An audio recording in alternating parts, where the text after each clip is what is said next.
जय हिंद दोस्तों, जैसा कि आज है 31 जनवरी की सभी शिफ्टों का एग्जाम आपका समाप्त हो गया है। तो आज के इस वीडियो में हम लोग देखेंगे 31 जनवरी सभी शिफ्ट में पूछे गए जीके जिसके 80 में से अधिकतम रियल प्रश्न मिल गए हैं। तो आपसे बस एक निवेदन है कि चैनल पर नए हैं, चैनल को सब्सक्राइब कर लीजिएगा, नोटिफिकेशन बेल को ऑल पे क्लिक कर लीजिएगा। तो चलिए वीडियो को शुरू करते हैं बिना किसी देरी के। इसका पीडीएफ आपको टेलीग्राम चैनल मिल जाएगा, लिंक डिस्क्रिप्शन बॉक्स में दिया गया है। अगला जो प्रश्न आपसे पूछा गया था, पंजाब का इनमें से कौन सा लोक नृत्य नहीं है। ठीक है, ये क्वेश्चन पूछा गया था। तो आपको बता दें, ऑप्शन में आपका लावनी था जो कि बिल्कुल राइट आंसर था। लावनी आपका पंजाब का लोक नृत्य, लावनी संगीत की एक विद्या है जो कि प्रमुख रूप से भारतीय राज्य महाराष्ट्र में प्रसिद्ध है। ठीक है, तो इसका राइट आंसर आपका लावनी था जो कि आपका पंजाब का लोक नृत्य नहीं है। इसके अलावा पंजाब के लोक नृत्य की बात करेंगे तो भांगड़ा है, झूमर है, लाउडरिंग है, जूली है, डंकरा है, धूमल है, ये पुरुष लोक नृत्य है पंजाब का। इसके अलावा सामी, गिद्दा, जागो और किकली महिला लोक नृत्य है आपका पंजाब का। ठीक है, तो आपका इनमें से कोई 3 ऑप्शन दिया गया था। एक ऑप्शन आपका लावनी दिया गया था जो कि आपका पंजाब का लोक नृत्य नहीं है, ये आपका महाराष्ट्र का लोक नृत्य है। ठीक है, अगला क्वेश्चन देखिए पूछा गया दोस्तों, आपका जम्मू कश्मीर के दूसरा राज्यपाल कौन बने हैं।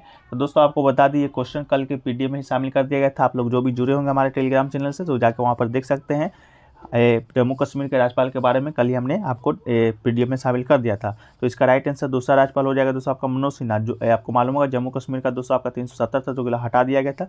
उसके बाद से आपका ये केंद्र शासित प्रदेश का दर्जा दिया गया था, जिसमें पहला जो राज्यपाल बने थे आपका गिरीश चंद्र मुर्मू बने थे। ठीक है, इसके अलावा दोस्तों आपका बता दें तो दूसरा जो आपका बने थे वो आपका मनोज सिन्हा बने जो कि आपका 7 अगस्त 2020 से अभी तक के वहाँ के उपराज्यपाल हैं। तो मनोज सिन्हा इसका राइट आंसर हो जाएगा। इसको पीडीएफ कल के पीडीएफ में भी शामिल कर दिया गया था, आप लोग जाकर देख भी सकते हैं। ठीक है, एक क्वेश्चन देखिए पूछा गया था, नागालैंड की जो पहली महिला है जो कि राज्यसभा की सदस्य बनी है। ठीक है, तो इसका राइट आंसर आपका एस फांगनोन कोन्याक हो जाएगा। ठीक है, एस फांगनोन कोन्याक आपका नागालैंड की पहली राज्यसभा सांसद बनी है जो कि दोस्तों आपका बीजेपी से संबंधित है। इसके अलावा आपका नागालैंड से भाजपा उम्मीदवार एस फांगनोन कोन्याक नागालैंड से संसद बनने वाली आपका दूसरी महिला होगी। ठीक है, सांसद बनने वाली दूसरी महिला है, लेकिन राज्यसभा की सदस्य बनने वाली प्रथम महिला। जो आपका एक और महिला थी, पहला महिला आपका रानो एमसेजा थी जो कि आपका लोकसभा की सदस्य बनी थी 1977 में। ठीक है, तो इसमें आपका कंफ्यूज नहीं होना है। ठीक है, राज्यसभा के सदस्य पूछा गया था जो कि आपका एस फांगनोन राइट आंसर हो जाएगा। इसके अलावा पहली पूछेगा सांसद पूछेगा, लोकसभा का सदस्य पूछेगा, तब आपका रानो एमसेजा हो जाएगा। ठीक है, तो रानो एमसेजा इसका राइट आंसर हो जाएगा आपका अगर पूछेगा तो। अगला क्वेश्चन पूछा गया दोस्तों आपका कि SC/ST का जो आरक्षण है वो कौन से संविधान संशोधन के तहत बढ़ाया गया था। ये क्वेश्चन आपसे पूछा गया था। ठीक है, तो 10 साल के लिए जो आपका आरक्षण है जो कि बढ़ाया गया है, तो इसका संविधान संशोधन आपका 126वां इसका राइट आंसर था। ठीक है, 126वां आपका संविधान संशोधन हुआ था जो कि लोकसभा से पास हुआ था। बिल में आपका लोकसभा और राष्ट्र विधानसभा में अनुसूचित जाति जनजाति समुदाय के आरक्षण को 10 साल बढ़ाने का प्रावधान किया गया था। फिलहाल आरक्षण आपका 20 जनवरी 2020 को समाप्त हो रहा था, लेकिन बिल में इसे 25 जनवरी 2030 तक बढ़ाने का प्रावधान किया गया। ठीक है, तो ये भी क्वेश्चन आपसे पूछा जा सकता है दोस्तों कि ये कब तक बढ़ा दिया गया है। तो आपको बता दें ये आपका बढ़ा दिया गया है 2030 ईस्वी तक। ठीक है, इसके अलावा वहीं संसद में एग्लो इंडियन का कोटा भी खत्म कर दिया गया था इसी संविधान संशोधन के माध्यम से, जो कि 70 साल से समुदाय के 2 सदस्य सदन में प्रतिनिधित्व कर रहे थे। हालांकि आपका खत्म कर दिया गया है। ठीक है, तो आपका 126वां इसका राइट आंसर हो जाएगा। ठीक है,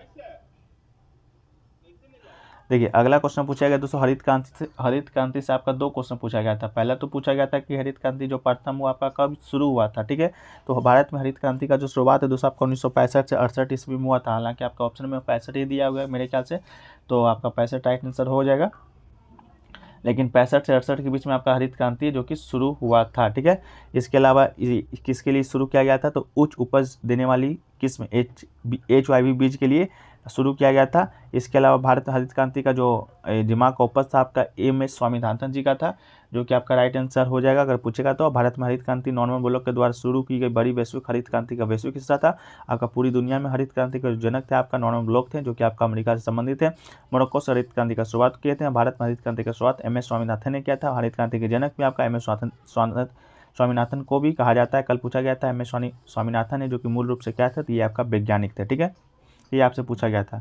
एक क्वेश्चन पूछा गया दोस्तों आपका कि राज्यपाल बनने की योग्यताएं आपसे पूछा गया था। आपके चारों का शायद पता नहीं, मुझे कथन दिया गया होगा आपको, तो कथन दिया होगा उसमें पूछा गया कि राज्यपाल बनने की योग्यता क्या है। तो आपको बता दें कि राज्यपाल बनने की जो योग्यता है, पहली बात तो दोस्तों आपका पहली बात तो दोस्तों आपको बता दें कि अनुच्छेद 157 में राज्यपाल बनने की योग्यताएं पर चर्चा किया गया है। वो पहला तो आपका वो भारत का नागरिक होना चाहिए, दूसरा है कि वो 35 वर्ष की आयु तक पहुंच जाना चाहिए, ये आपका ये राज्यपाल बनने की योग्यताएं। इसके अलावा बात करें तो राज्य विधानमंडल या लोकसभा का सदस्य नहीं होना चाहिए। फिर अगला है कि उसे लाभ के किसी अन्य पद को धारण करने से बचना चाहिए।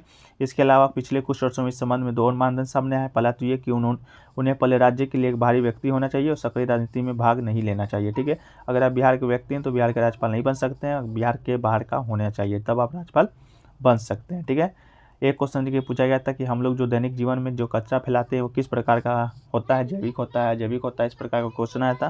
तो आपको बता दें कि व्यवहारिक रूप से कचरा जो होता है 2 भागों में बांटा जाता है। पहला तो आपका जैव निवनीकरण, दूसरा आपका जैव अवनिवनीकरण। ठीक है, इन दोनों कचरों को इस प्रकार परिभाषित किया जा सकता है कि जैव निवनीकरण कचरा वो कचरा होता है जो वातावरण में कुछ कीटाणुओं के द्वारा आसानी से अपघटित हो जाता है। तो इसका राइट आंसर मुझे नहीं मालूम है, आप लोग कमेंट सेक्शन में बताइएगा। एक क्वेश्चन पूछा गया था दूध और फ्रेश फेस क्रीम में किसका उदाहरण है, ये पूछा गया था। तो इमल्सन इसका राइट आंसर हो जाएगा। इमल्सन एक कोलाइड होता है, दूध फेस क्रीम द्रव इमल्सन का उदाहरण है। तो इमल्सन आपका ऑप्शन में दिया गया होगा, जो कि बिल्कुल राइट आंसर दोस्तों आपका हो जाएगा। ठीक है, अगला क्वेश्चन देखिए पूछा गया था आपका कि द्वितीय गोलमेज सम्मेलन वो आपका कब हुआ था, ये क्वेश्चन पूछा गया था। तो द्वितीय गोल सम्मेलन की बात करेंगे तो 7 सितंबर 1931 को शुरू हुआ था, जिसमें कांग्रेस ने भी भाग लिया था, और 1 दिसंबर 1931 को आपका समाप्त हो गया था। इसके अलावा बात करें तो ये सम्मेलन लंदन में ही था। ये सम्मेलन में सांप्रदायिक समस्या पर विवाद के कारण असफल रहा था, लेकिन लंदन से वापस आकर गांधी जी ने पुनः सभी विनय अवज्ञा आंदोलन को प्रारंभ किया था। तो कब हुआ, तो 7 सितंबर 1931 का राइट आंसर हो जाएगा। एक क्वेश्चन देखिए पूछा गया था कि इलाहाबाद में जो स्तंभ है वो किस शासक से संबंधित है, तो इसका राइट आंसर आपका अशोक हो जाएगा। अशोक स्तंभ इलाहाबाद के उत्तर प्रदेश के इलाहाबाद शहर में इलाहाबाद किले के मुख्य द्वार पर स्थित है। इसके अलावा 10.6 मीटर की ऊंचाई, यह स्तंभ 232 ईसा पूर्व के समय का है। ठीक है, एक क्वेश्चन पूछा गया था कि पृथ्वी की सबसे ऊपरी परत को क्या कहते हैं, तो इसका राइट आंसर क्रस्ट हो जाएगा। क्रस्ट पृथ्वी की पहली परत है, मेंटल क्रस्ट के नीचे स्थित है, जबकि कोर पृथ्वी के बाहर स्थित है जहाँ मानव जीवन मौजूद है। ठीक है, इसके अलावा लिथोस्फीयर क्रस्ट और ऊपरी मेंटल से बना हुआ है। पृथ्वी की परत लगातार एक दूसरे के साथ संपर्क करती है, और क्रस्ट और मेंटल के 2 ऊपरी भाग एक भूगर्भीय इकाई का हिस्सा है जिसे लिथोस्फीयर कहा जाता है। तो क्रस्ट इसका राइट आंसर हो जाएगा। एक क्वेश्चन देखिए पूछा गया था 1970 के 80 के दशक का हरित क्रांति का मुख्य उद्देश्य क्या था, तो इसका मूल उद्देश्य था केवल इतना ही था कि कृषि उत्पादकता को दोगुना वृद्धि करना है। ठीक है, तो आपका ऑप्शन में ये था, तो ठीक है, नहीं था तो आप लोग कमेंट सेक्शन में जरूर बताइएगा क्या दिया गया था। ठीक है, तो आपसे पूछा गया था फुटबॉल के बॉल का जो डायमीटर होता है वो आपका कितना होता है। तो दोस्तों आपका the size of A football is रफली 22 सेंटीमीटर एंड 8.66 इंच का होता है। तो आप देख लीजिएगा आपका ऑप्शन में क्या था, 22 सेंटीमीटर था कि नहीं था। ठीक है, ये आपसे पूछा गया था। इसके अलावा बात करें दोस्तों फुटबॉल का, तो इंटरनेशनल मैचों में जो फुटबॉल के मैदान की लंबाई होती है वो आपका 100 से 110 मीटर लंबा होता है, जो कि आपके ऑप्शन में भी दिया जाता है। और यार्ड में बात करेंगे तो 110 से 120 यार्ड होता है। इसके अलावा चौड़ाई की बात करेंगे, चौड़ाई आपका 74 से 65 मीटर होता है, यार्ड में आपका 70 से 80। इसके अलावा गोल पोस्ट के अंदर की जो गहराई होती है 2.44 मीटर होता है। तो ये सभी जो क्वेश्चन है आपके एग्जाम में बन चुके हैं, इसलिए आपको बता रहे हैं। आप फुटबॉल बॉल का डायमीटर पूछा गया था, जिसका राइट आंसर दोस्तों आपका क्या हो जाएगा, आपका 22 राइट आंसर हो जाएगा। ठीक है, एक क्वेश्चन दोस्तों आपसे पूछा गया था मौलिक कर्तव्य किस समिति की सिफारिश पर शामिल किया गया था। तो ये क्वेश्चन दोस्तों बहुत कितना बार बता चुके हैं, इसलिए क्वेश्चन को शामिल नहीं किया था, लेकिन फिर भी बता देते हैं। मौलिक कर्तव्य जो कि श्रवण समिति की सिफारिश पर शामिल किया गया था। 42वां संविधान संशोधन जो 76 हुआ था उसी के माध्यम से संविधान में 10 मौलिक कर्तव्य जो कि शामिल किया गया था। 11वां जो मौलिक कर्तव्य आपका 2002 ईस्वी में 66वां संविधान संशोधन के माध्यम से जुड़ा गया था, जो कि वर्तमान में आपका 11 मौलिक कर्तव्य है। ठीक है, ये आपसे पूछा गया था। इसके अलावा मौलिक कर्तव्य को यूएसआर के संविधान से लिया गया है, और आपका उस समय इंदिरा गांधी प्रधानमंत्री थी। संविधान के भाग 4A में और अनुच्छेद 51A में आपको इसको रखा गया है। ठीक है, तो ये आपसे पूछा गया था। एक क्वेश्चन आपसे पूछा गया था कि खेल प्राधिकरण का स्थापना कब हुआ था। ठीक है, तो भारत में आपको बता दें जो खेल प्राधिकरण का स्थापना है वो आपका 1982 में हुआ था। ठीक है, 1982 में आपका भारत सरकार के युवा मामले और खेल मंत्रालय के द्वारा भारत में खेलों के विकास के लिए किया गया था। तो यह भारत का सर्वोच्च राष्ट्रीय खेल निकाय है। ठीक है, तो ये आपका 1982 इसका राइट आंसर हो जाएगा। इसके अलावा मुख्यालय की बात करेंगे तो इसका मुख्यालय आपका दिल्ली में है। इसके अलावा इसके जो एजेंसी के अधिकारी है, मतलब इसके जो कौन से मंत्रालय के अंतर्गत आता है, तो युवा एवं खेल मंत्रालय के अंतर्गत आपका ये खेल प्राधिकरण मंत्रालय आपका आता है। ठीक है, एक राज्यसभा का योग्यता से संबंधित अनुच्छेद आपसे पूछा गया था, तो उसका राइट आंसर 157 हो जाएगा। राज्यसभा से बनने राज्यपाल, तो राज्यपाल का अनुच्छेद 157 हो जाएगा, बनने की योग्यता है। क्या था आपका स्टंपिंग जो शब्द है वो किस खेल से संबंधित है? ठीक है, तो इसका राइट आंसर दोस्तों आपका क्रिकेट हो जाएगा। स्टंपिंग दोस्तों आपका क्रिकेट से संबंधित है। क्रिकेट से संबंधित शब्दावली दोस्तों कुछ हैं जो उसको हम लोग देख लेते हैं, जो कि आगे आने वाले शिफ्टों के लिए भी इंपॉर्टेंट है। पहला तो आपका चाइना मैन है, फिर बैट्समैन है, बॉलर है, wicket keeper, field, LBW, catch, hit wicket, throw, मैदान, छक्का चौका, wide, swing, stroke, cover, mid on, mid wicket, over the wicket, round the wicket, leg spinner, off spinner, over throw, over slip और cover point और long off, ये सब जो आपका शब्दावली है दोस्तों आपको बता दें ये आपका क्रिकेट से ही संबंधित है। ठीक है, तो क्रिकेट से संबंधित सभी शब्दावली अभी हमने देख लिया। आगे आने वाले जो आपका एनालिसिस वीडियो होगा उसमें आगे और भी जो आपके खेल होंगे उनसे जुड़े शब्दावली को देखेंगे, अगर इससे जुड़े प्रश्न आपके आता है तो। ठीक है, इसके अलावा लॉन्ग ऑन, थर्ड ऑन, आपका no ball, free hit, power play, stumping, ये सब शब्द हैं जो कि आपके क्रिकेट से ही संबंधित है। ठीक है, तो आपको दोस्तों बता दें कि जो अभी जितने भी शिफ्ट में एग्जाम रहे हैं ज़्यादातर जो प्रश्न आपके पिछले शिफ्टों से आपका रिपीटेड हो रहे हैं या तो उसके जुड़े फैक्ट्स आ रहे हैं। तो इसके लिए दोस्तों हमने एक पीडीएफ तैयार किया है जो कि आपका मात्र 20 पेज का प्राइस रखा गया है। अभी तक जितने भी शिफ्ट में हुए 44 शिफ्ट में एग्जाम आपका कंडक्ट हुआ है, उसमें पूछे गए 850 प्रश्नों का प्रश्न उत्तर विद एक्स्ट्रा फैक्ट्स के साथ आपको तैयार किया गया है, जिसको लेने के लिए आप व्हाट्सएप पर संपर्क कर सकते हैं। व्हाट्सएप नंबर आपको सामने दिया गया है। ठीक है, इसके अलावा डेली जीके जीएस का क्यूज भी होता है, जिसका भी शुल्क आपका 20 रुपये, अगर दोनों आप साथ में लेते हैं तो 30 रुपये पे करना होगा। आपको व्हाट्सएप नंबर पर सारा जानकारी आपको मिल जाएगा, तो जो लोग भी इच्छुक है आप लोग व्हाट्सएप नंबर पर संपर्क कर सकते हैं। ठीक है, चलिए देखिए एक क्वेश्चन पूछा गया था आपका स्वराज पार्टी का जो स्थापना है वो किसने किया था? ठीक है, तो स्वराज पार्टी का स्थापना आपका चित्तरंजन दास और मोतीलाल नेहरू ने किया था, तो आपका इसका राइट आंसर चित्तरंजन दास और मोतीलाल नेहरू हो जाएगा। कब किया था? तो 1 जनवरी 2023 को चित्तरंजन दास, सी.आर. दास और मोतीलाल नेहरू ने कांग्रेस के भीतर ही स्वराज पार्टी या कांग्रेस खिलाफत स्वराज पार्टी का गठन किया था। ठीक है, तो ओवरऑल आपका राइट आंसर चित्तरंजन दास, मोतीलाल नेहरू हो जाएगा। इसके अलावा दोस्तों बात करें तो आपका दिसंबर 1922 में कांग्रेस के नया गया सत्र के बाद स्वराज पार्टी का गठन किया गया था, जिसकी अध्यक्षता सी.आर. दास ने किया था। ठीक है, सी.आर. दास अध्यक्ष थे और मोतीलाल नेहरू स्वराज पार्टी के सचिव थे। ये भी प्रश्न आपसे बार बार पूछा जा सकता है। इसके अलावा बात करें अरुणा आसफ अली का, तो लोकप्रिय रूप से भारतीय स्वतंत्रता आंदोलन की ग्रैंड ओल्ड लेडी के रूप में जानी जाती है। ठीक है, अरुणा आसफ अली। ठीक है, चलिए अगला जो प्रश्न पूछा गया था दोस्तों आपका महाराष्ट्र का लोक नृत्य इनमें से कौन सा आपका नहीं है, ये क्वेश्चन पूछा गया था। तो आपका सही आंसर बता देते हैं, वो आपका राउफ था। ठीक है, राउफ जो नृत्य है वो आपका जम्मू कश्मीर का है, तो यही ऑप्शन आपका बिल्कुल सही था। तो बात कर लेते हैं कि महाराष्ट्र का लोक नृत्य कौन कौन सा है। तो आपका धनगढ़ी राजा जो कि आपका पिछले शिफ्ट में पूछा गया है, लोक नृत्य है।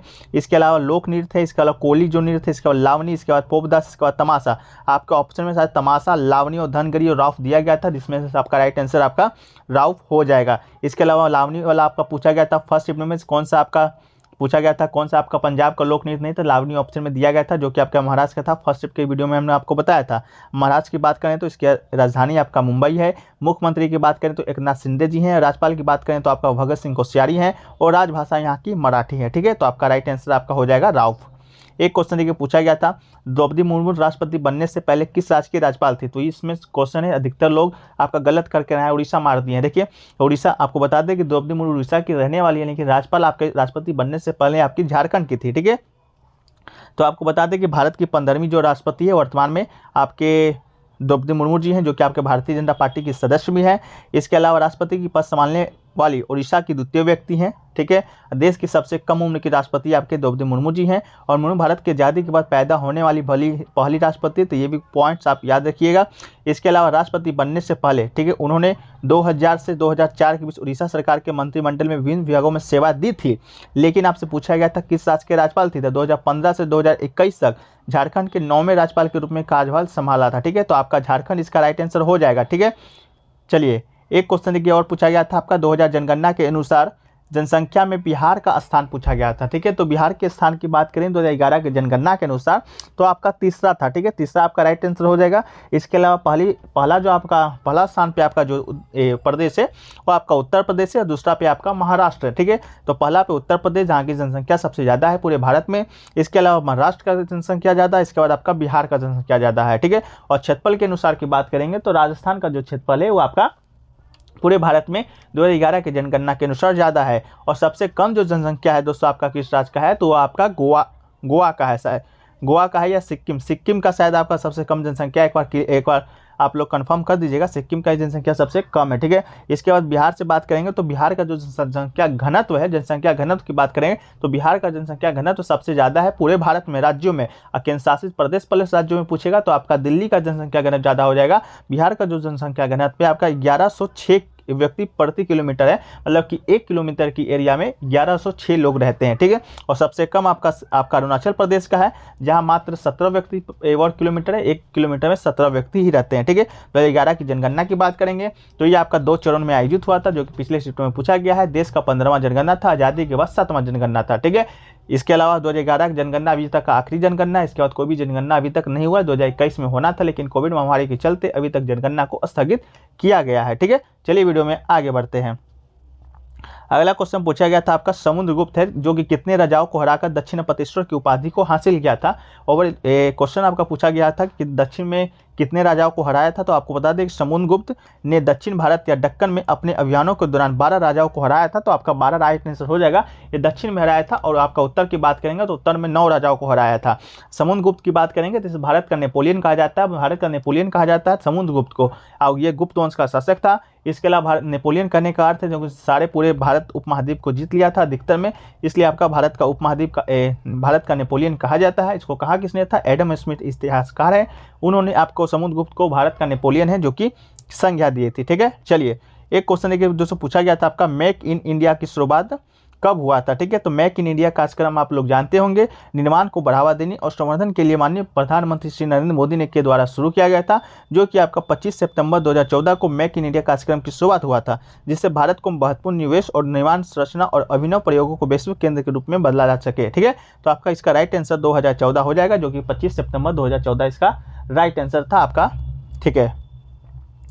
अगला क्वेश्चन देखिए पूछा गया था संविधान के भाग 4A में क्या है। तो आप लोग को ये बखूबी मालूम होगा संविधान के भाग 4A में क्या है। अगर डेली एनालिसिस आप लोग देखते होंगे तो हर शिफ्ट में ये क्वेश्चन आपका आता है और हम हर शिफ्ट में आपको ये डिटेल में बताते हैं। तो संविधान के भाग 4A की बात करेंगे तो इसमें आपका मौलिक कर्तव्य बिल्कुल राइट आंसर हो जाएगा।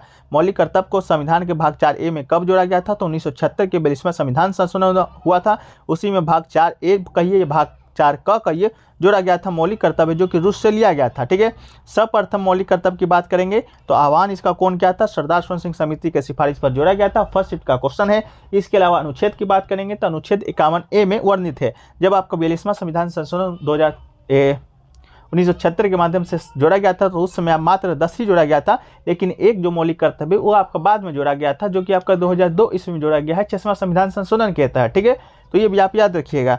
एक क्वेश्चन देखिए पूछा गया था कि मैग्मा और लावा ठंडा होने पर कौन सा चट्टान बनती है। तो मैग्मा या लावा के ठंडा या जमने के कारण दोस्तों बनने वाली जो चट्टान है आपका आग्नेय चट्टान, इसका बिल्कुल राइट आंसर हो जाएगा। जो लोग भी आग्नेय चट्टान किए बिल्कुल राइट है। अगला क्वेश्चन पूछा गया था कि सर्वोच्च न्यायालय है किस अनुच्छेद के तहत अपना जो उसका डिसीजन होता है, अपना उसका जो निर्णय होता है तो उस पर पुनः विचार करने या सुधार करने की शक्ति देता है। तो इसका राइट आंसर आपका अनुच्छेद 147 हो जाएगा। ऑप्शन में 147 था, 147 भी था, 33वां, 37वां, 58वां था। तो 137 आपका बिल्कुल राइट आंसर हो जाएगा। अनुच्छेद 137 आपका सर्वोच्च न्यायालय को अपने निर्णयों पर पुनः विचार करने तथा सुधारने की शक्ति देता है, ठीक है। अगला जो क्वेश्चन पूछा गया था दोस्तों आपको कि सोडियम जो सल्फेट और बेरियम क्लोराइड है उसके विलयन जब होता है, जब आपका रिएक्शन होता है तो कौन सा उत्पाद देता है, ठीक है। तो आपको बता दें कि ये तो पहली बात आपका दोहरी विस्थापन अभिक्रिया है, ये भी पूछा जा सकता है। इसके बाद सोडियम सल्फेट के साथ बेरियम क्लोराइड का विलयन मिलाने पर तुरंत बेरियम सल्फेट एक सफेद अवक्षेपण बन जाता है। तो बेरियम सल्फेट आपका बिल्कुल राइट आंसर आपका हो जाएगा। बेरियम सल्फेट आपका राइट आंसर हो जाएगा। बेरियम सल्फेट आपके ऑप्शन में भी दिया गया था। ये अभिक्रियाएं प्रकृति में आयनिक होती है, अभिकारक जल में घुलने पर आयनों में बदल जाते हैं, विलयन में आयनों का आदान प्रदान होता है जिससे उत्पाद के अणु का निर्माण होता है। तो बेरियम सल्फेट इसका राइट आंसर हो जाएगा। एक क्वेश्चन देखिए पूछा गया था रीजनिंग में कि आपका दिल्ली भारत की राजधानी है तो क्यू किस देश की राजधानी है। तो क्यू की बात करेंगे तो देश का राजधानी क्यू आपका देश यूक्रेन का राजधानी है, यूक्रेन इसका राइट आंसर होगा। सबसे अधिक जो आबादी वाला शहर है वो आपका क्यू है यूक्रेन का, ठीक है। एक क्वेश्चन देखिए हिंदी में पूछा गया था पट्टी पढ़ाना मुहावरा का अर्थ क्या होता है। तो पट्टी पढ़ाना मुहावरा का अर्थ दोस्तों आपका गलत कहकर बहकाना होता है। तो इसका राइट आंसर हो जाएगा।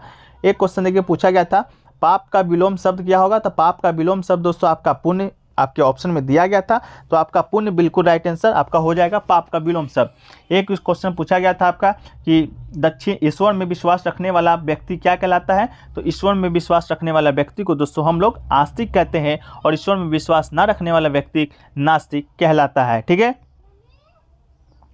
एक क्वेश्चन पूछा गया था दोस्तों आपका आस्तीन का साफ होना मुहावरा का अर्थ पूछा गया था। तो आस्तीन के साफ होना मुहावरा का अर्थ की बात करेंगे तो साथ में ऐसे रहने वाले ऐसा व्यक्ति जो कि ऊपर से तो मित्र का व्यवहार करे और वफादार बना रहता है लेकिन अंदर ही अंदर जड़ से काटने में आपको लगा होता है। तो ये आपका आस्तीन के साफ होना मुहावरा का अर्थ हो जाता है। ठीक है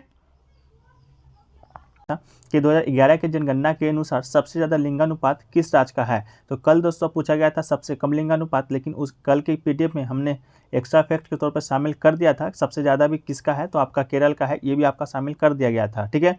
तो लिंगानुपात आपका केरल का सबसे ज़्यादा है आपका 2011 की जनगणना के अनुसार।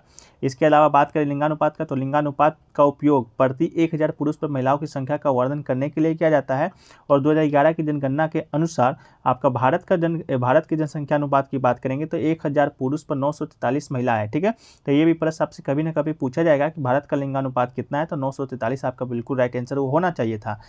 एक कल के क्वेश्चन में पूछा गया था कि आपका किस राज्य का सबसे कम है। तो आपको बताए थे हरियाणा राज्य का सबसे कम है 877 आपका लिंगानुपात है। इसके अलावा केंद्र शासित प्रदेश में बात करेंगे तो दमन दीव में लिंगानुपात सबसे कम है 618 है। इसके अलावा सभी भारतीय राज्यों में केरल का लिंगानुपात है जो कि सबसे अधिक है 1084 है। इसके अलावा पुडुचेरी की बात करेंगे तो पुडुचेरी का जो भारतीय राज्यों में लिंगानुपात है 1038 है जो कि दूसरा सबसे अधिक है। ठीक है। पहला आपका किसका केरल है, इसके बाद पुडुचेरी का आपका 1038 है। ठीक है। तो इसके आप लोग देख रहे होंगे दोस्तों कि अब जितने भी शिफ्ट में एग्जाम रहे उससे कहीं ना कहीं प्रश्न आपके जो शिफ्ट में पूछे गए हैं उससे आ रहे हैं या तो उनसे जुड़े फैक्ट से आ रहे हैं। ठीक है। तो इस वीडियो का जो पीडीएफ तो आपको टेलीग्राम पे दे ही दिया जाएगा रात को 12 बजे तक। ठीक है। सभी शिफ्टों का विद एक्स्ट्रा फैक्ट के साथ। लेकिन सभी शिफ्टों का पीडीएफ लेना चाहते हैं आपका जितने भी अभी शिफ्टों में एग्जाम हुआ 44 शिफ्ट में 44 शिफ्टों में एग्जाम हुआ 850 प्रश्नों का संग्रह है विद एक्स्ट्रा फैक्ट्स के साथ। उसका पीडीएफ तैयार किया गया, उसका जो शुल्क है मात्र 20 रुपये आपको रखा गया है। ठीक है। अगर आप इसे परचेज करना चाहते हैं तो हमारे दिए गए व्हाट्सएप नंबर पर आप संपर्क कीजिएगा, वहाँ पर सारा जानकारी है आपको मिल जाएगा। व्हाट्सएप नंबर सामने आपको दिख रहा होगा। इसके अलावा एक क्यूज भी आपको कराया जाता है रात्रि 9 बजे। ठीक है। प्रत्येक दिन के शिफ्ट पर अभी एमसी की क्वेश्चन का जो कि वो भी बहुत ही उपयोगी है। अगर उससे भी परचेज करना चाहते हैं तो उसका भी शुल्क आपका 20 रुपये है। अलग अलग लेते हैं तो 20-20 रुपये देना होगा, लेकिन दोनों एक साथ लेते हैं तो आपको 30 रुपये में दोनों प्रोवाइड करवाया जाएगा। दिए गए व्हाट्सएप नंबर पर संपर्क कीजिएगा। जो लोग भी इच्छुक हैं आपको सारा जानकारी व्हाट्सएप पर प्राप्त हो जाएगा। ठीक है। चलिए वीडियो को आगे बढ़ाते हैं। अगला प्रश्न पूछा गया था दोस्तों आपका स्वच्छ भारत मिशन से। स्वच्छ भारत जो मिशन है वो कब शुरू हुआ था। ठीक है। तो आपका 2014 इसमें आपका राइट आंसर हो जाएगा। सेकंड से में पूछा गया था मेक इन इंडिया मिशन कब शुरू हुआ था, उसका भी राइट आंसर 2014 था। ठीक है। 2014 में ज़्यादातर जो मिशन है आपका शुरू हुआ था क्योंकि नया सरकार बना था इंडिया का, तो उसमें आपका नया जोश था, तो नया आपका मिशन स्टार्ट हो रहे थे। ठीक है। 2014 आपका राइट आंसर हो जाएगा। इसे स्वच्छ भारत अभियान के नाम से भी जाना जाता है। इसके अलावा स्वच्छ भारत अभियान की बात करेंगे तो 2 अक्टूबर 2014 को नई दिल्ली के राजघाट में शुरू किया गया था। 2 अक्टूबर को ही क्यों शुरू किया गया था, क्योंकि गांधी जी का सपना था कि हमारा देश स्वच्छ हो। तो गांधी जी की जयंती के अवसर पर आपका 2 अक्टूबर को 2014 को यह स्वच्छ भारत अभियान है जो कि शुरू किया गया था। इसका जो उद्देश्य था कि 2 अक्टूबर 2019 तक स्वच्छ भारत की ओर ले जाना। ठीक है। इसका उद्देश्य 2019 तक आपका हो जाना चाहिए था, लेकिन अभी तक भी आपका जो भारत है स्वच्छ पूरी तरह से नहीं हो पाया है। इसके अलावा ये हमें महसूस करने में मदद करने के लिए स्वच्छता हर किसी का कर्तव्य है और जिम्मेदारी है, इसके लिए शुरू किया गया था। इसका जो मकसद था खुले में शौचालय जाने पर रोक लगाना था और स्वच्छता और सफाई पर केंद्रित करना था। इसके अलावा जिसका उद्देश्य उन लोगों के लिए शौचालय बनवाना था जिसके पास शौचालय नहीं है। हालांकि आपका शौचालय का जो कार्य है बहुत ही ज़्यादा मात्रा में आपका बन चुका है इसी योजना के तहत। ठीक है। इस प्रकार स्वच्छ भारत मिशन है 2 अक्टूबर 2014 को शुरू किया गया था। ठीक है। 2014 आपका बिल्कुल राइट आंसर हो जाएगा। एक क्वेश्चन देखिए पूछा गया था उपराष्ट्रपति किस अनुच्छेद से संबंधित है, ये क्वेश्चन पूछा गया था। तो भारत का जो उपराष्ट्रपति का जो पद का जो उल्लेख है आपको बता दें संविधान के भाग 5 में। ठीक है। पूछा जाएगा तो भाग 5 के अंतर्गत आपका उपराष्ट्रपति का पद का उल्लेख किया गया है।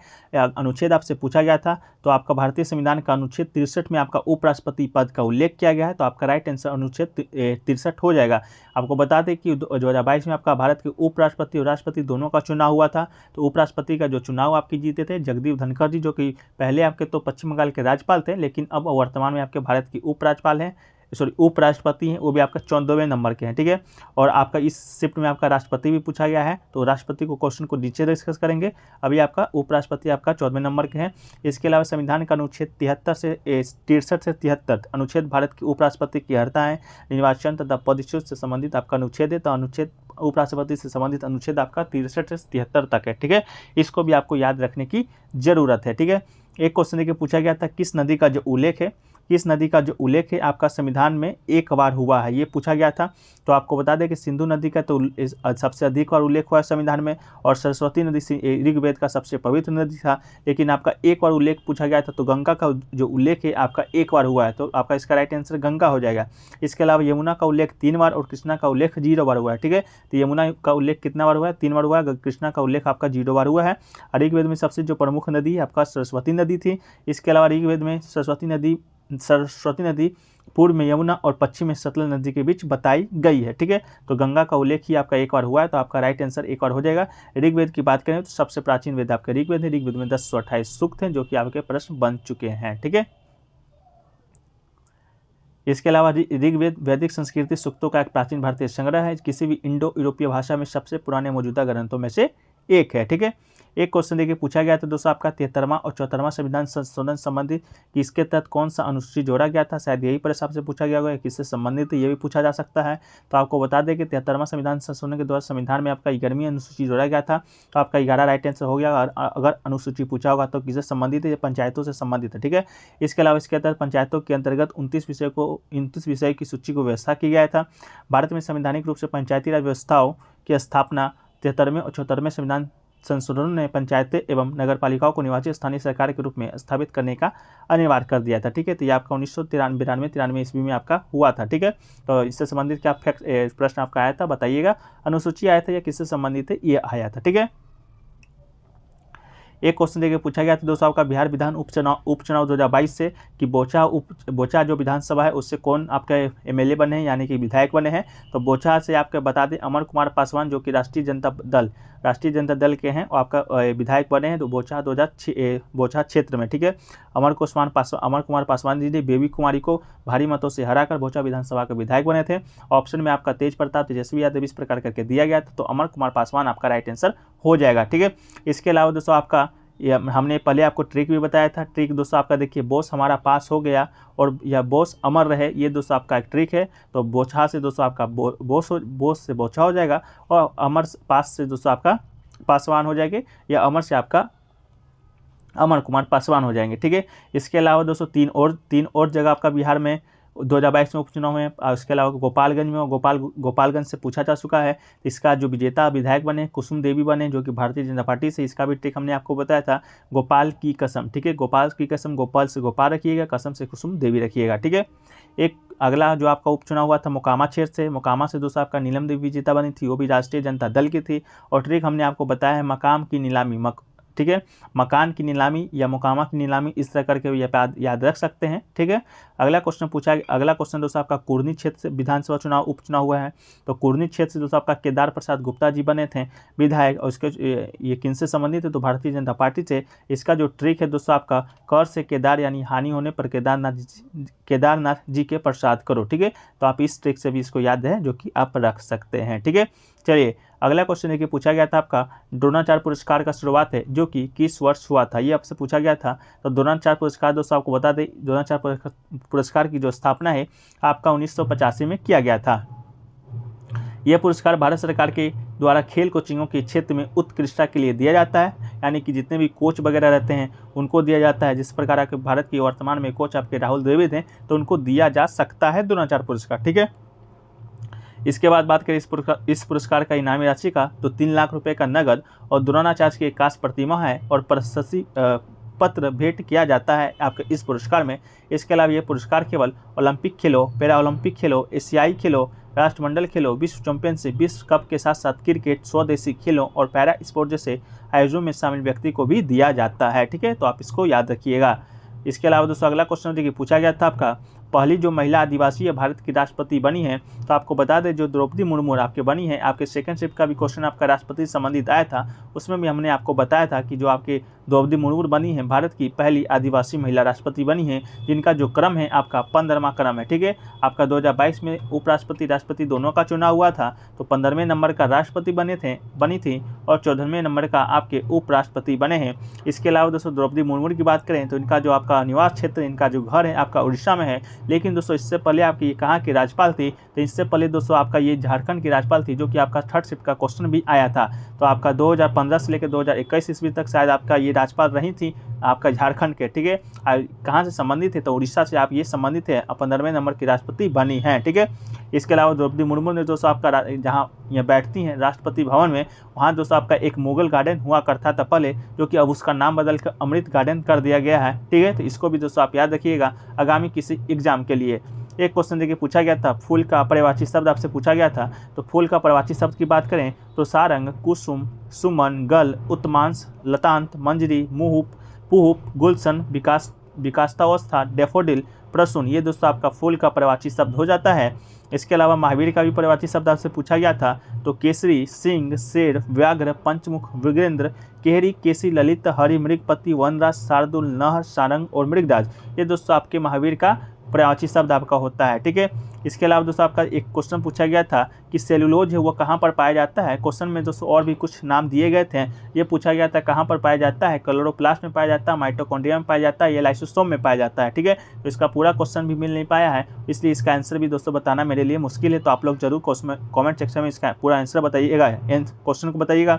इसके अलावा सेलुलोज की बात करें तो ये कार्बोनिक यौगिक है जिसका रासायनिक सूत्र C6H10O5N होता है, ये एक बहुसंकरा पॉलीसेकेराइड है। ठीक है, अगला क्वेश्चन देखिए दोस्तों पूछा गया था आपका पंचवर्षीय योजना से कोई संबंधित प्रश्न आपसे पूछा गया था, किसी का विकास दर पूछा गया था, बर्मी का पूछा गया था या पहले का पूछा गया था, पश्चिमी का पूछा गया था। स्टूडेंट तीनों में कन्फ्यूजन थे। ठीक है, तो आपको बता दें बर्मी पंचवर्षीय योजना का विकास दर ये आपका 2012 से 2017 ईस्वी तक चला था। अब भारत की जो बर्मी पंचवर्षीय योजना था आपका, इस योजना में आपका 9% की विकास दर हासिल करने का निर्णय लिया गया था, लेकिन राष्ट्रीय विकास परिषद ने 27 दिसंबर 2012 को 12वीं पंचवर्षीय के लिए 8% की विकास दर की मंजूरी दिया था। ठीक है, तो क्या पूछा था आप लोग कमेंट सेक्शन में बताइएगा। वीडियो के अंत में हमने सभी पंचवर्षीय योजनाओं को भी डील करेंगे और उसके विकास लक्ष्य को भी देखेंगे। ठीक है, एक क्वेश्चन देखिए पूछा गया था अवनति का मैंने उन्नति का विलोम शब्द पूछा गया था, तो इसका राइट आंसर दोस्तों आपका अवनति हो जाएगा। ठीक है, ये क्वेश्चन आपसे पूछा गया था हिंदी में।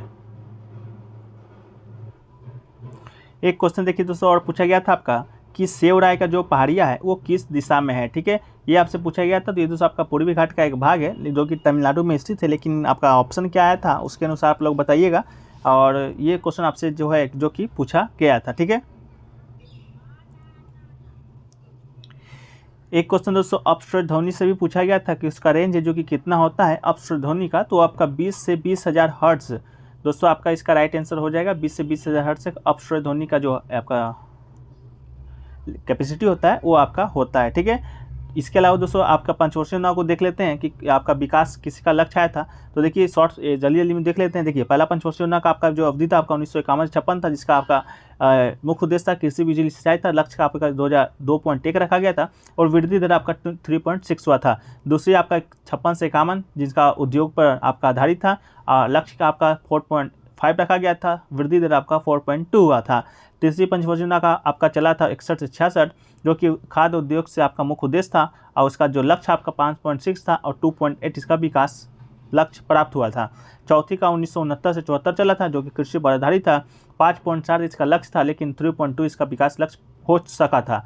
पाँचवीं का 1974 से 1989 था, गरीबी उन्मूलन और आत्मनिर्भरता इसका मुख्य उद्देश्य था। और इसका जो आपका देखिए विकास लक्ष्य आपका 4.4 था, शायद आपका पश्चिम परियोजना भी बता रहे थे। और इसका जो पाया कि वृद्धि दर हुआ था आपका 5% हुआ था।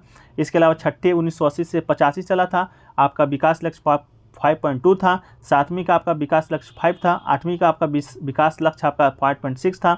नौवीं का आपका 6.5 था और 10वीं का दोस्तों आपका 8.1 था और 11वीं का आपका 8 था और 12वीं का दोस्तों आपका 8 था। ठीक है, तो ये हमने विकास इसका स्क्रीनशॉट भी आप ले सकते हैं, आराम से आप पढ़ लीजिएगा।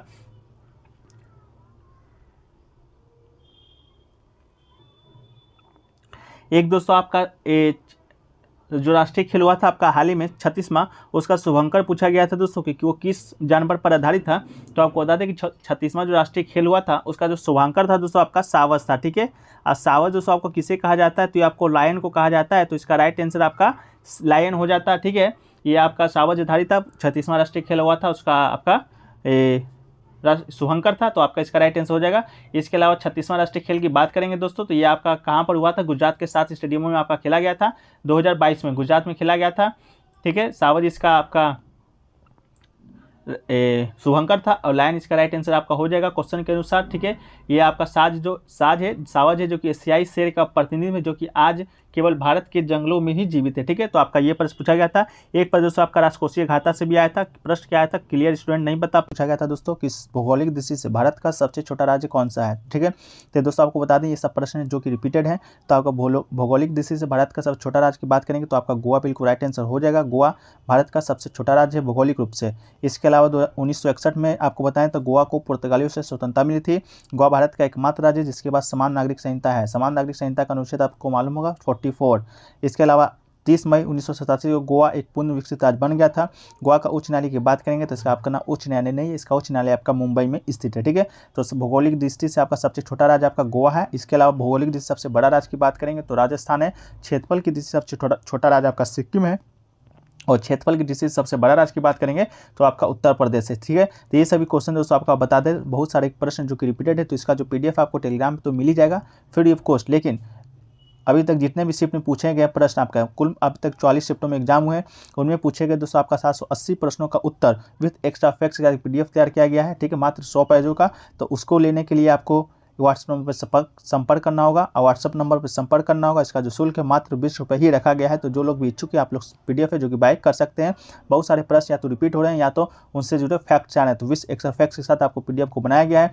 इसके बाद अगर हमारा क्विज भी आप ज्वाइन करना चाहते हैं तो इसका भी चार्ज आपका 20 रुपये, लेकिन दोनों ज्वाइन कीजिएगा तो आपको मात्र 30 रुपये में दोनों आपको मिल जाएगा। सारा जानकारी आपको व्हाट्सएप नंबर मिल जाएगा। व्हाट्सएप नंबर आपको सामने दिख रहा होगा, नहीं तो डिस्क्रिप्शन बॉक्स में भी प्रोवाइड करवा दिया जाएगा। ठीक है, चलिए अगला क्वेश्चन देखिए पूछा गया। तो दोस्तों आपका बता दें कि अगरतला से आपका जो सुदीप रॉय बर्मन है, सुदीप रॉय बर्मन आपका त्रिपुरा के उपचुनाव में 2022 में कहां से आपके जीते हैं। ठीक है, तो आपको बता त्रिपुरा में आपका 4 उपचुनाव हुआ था। पहला तो अगरतला हो जाएगा, अगरतला इसका राइट आंसर था। सुदीप रॉय बर्मन जो कि INC के कार्यकर्ता थे, वो आपका विधायक के चुनाव जीते थे। इसका ट्रिक भी दोस्तों हमने आपको बताया था, अगरबत्ती तेल का दीप ब्रह्मा जी को। ठीक है, अगरबत्ती तेल का दीप ब्रह्मा जी को, तो अगरबत्ती से आपका अगरतला याद रखना था और दीप से दोस्तों आपका सुदीप रॉय याद रखना था। ठीक है, इसके अलावा नागर बौर डोबली से दोस्तों आपका चुनाव जीते हैं मनिक शाह, जो कि वर्तमान में त्रिपुरा के मुख्यमंत्री भी हैं। इसका भी ट्रिक दोस्तों हमने बनाया था, बेर मनिक रत्न जितने होते हैं, बेर मनिक रत्न जितने होते हैं। ठीक है, तो बेर से आपका बौर डोबली याद रखना था और मनिक से दोस्तों आपका मनिक शाह याद रखना था।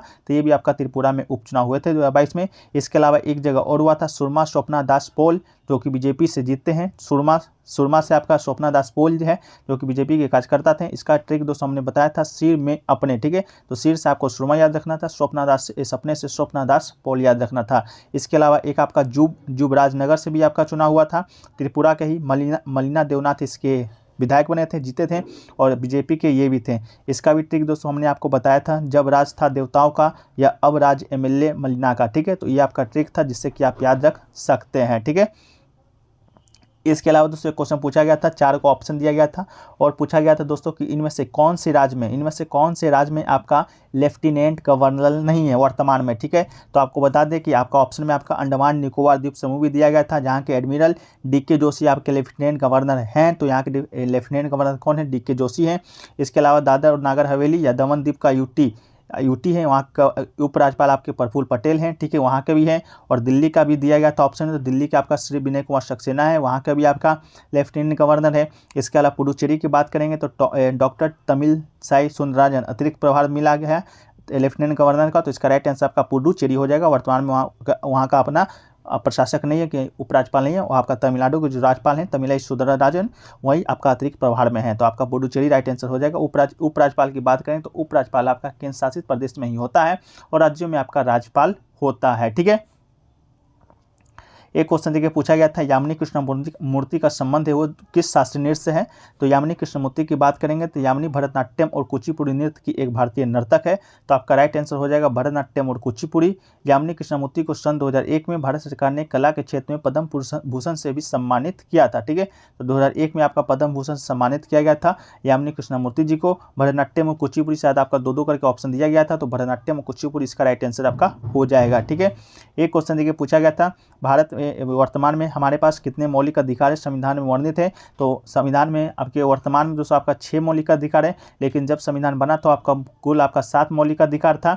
इसके अलावा संपत्ति का अधिकार जो कि आपका मौलिक अधिकार पहले हुआ करता था उसको हटाकर अब विधिक अधिकार बना दिया गया है। वो आपका 44वां संविधान संशोधन हुआ था 1978 में, उसी के माध्यम से उसको हटाया गया था। लेकिन वर्तमान में 6 मौलिक अधिकार हैं जो कि इस प्रकार हैं। पहला तो आपका समानता का अधिकार है जो कि 14 से 18 अनुच्छेद में वर्णित है। इसके अलावा स्वतंत्रता का अधिकार जो कि अनुच्छेद 19 से 22 है। शोषण के विरुद्ध अधिकार दोस्तों आपका 23 से 24 अनुच्छेद में वर्णित है। इसके अलावा धर्म की स्वतंत्रता का अधिकार अनुच्छेद 25 से अनुच्छेद 28 है। इसके अलावा सांस्कृतिक और शैक्षणिक अधिकार अनुच्छेद 29 से 30 है और संवैधानिक उपचार का अधिकार अनुच्छेद 32 में वर्णित है। अनुच्छेद 31 में आपका संपत्ति का अधिकार था जो कि इसको हटा दिया गया है। अभी वर्तमान में आपका 6 मौलिक कर्तव्य वर्तमान मौलिक अधिकार है जो कि बिल्कुल राइट आंसर था। इसके अलावा मौलिक कर्तव्य की बात करें तो मौलिक कर्तव्य वर्तमान में आपका 11 है। जब संविधान में जोड़ा गया था उस समय 10 था, लेकिन 2002 में एक मौलिक कर्तव्य और जोड़ा गया था, वर्तमान में 11 है। मौलिक अधिकार की बात करेंगे तो ये आपका संयुक्त राज्य अमेरिका के संविधान से लिया गया है, भाग 3 में वर्णित है और अनुच्छेद 12 से 35 में वर्णित है। ठीक है,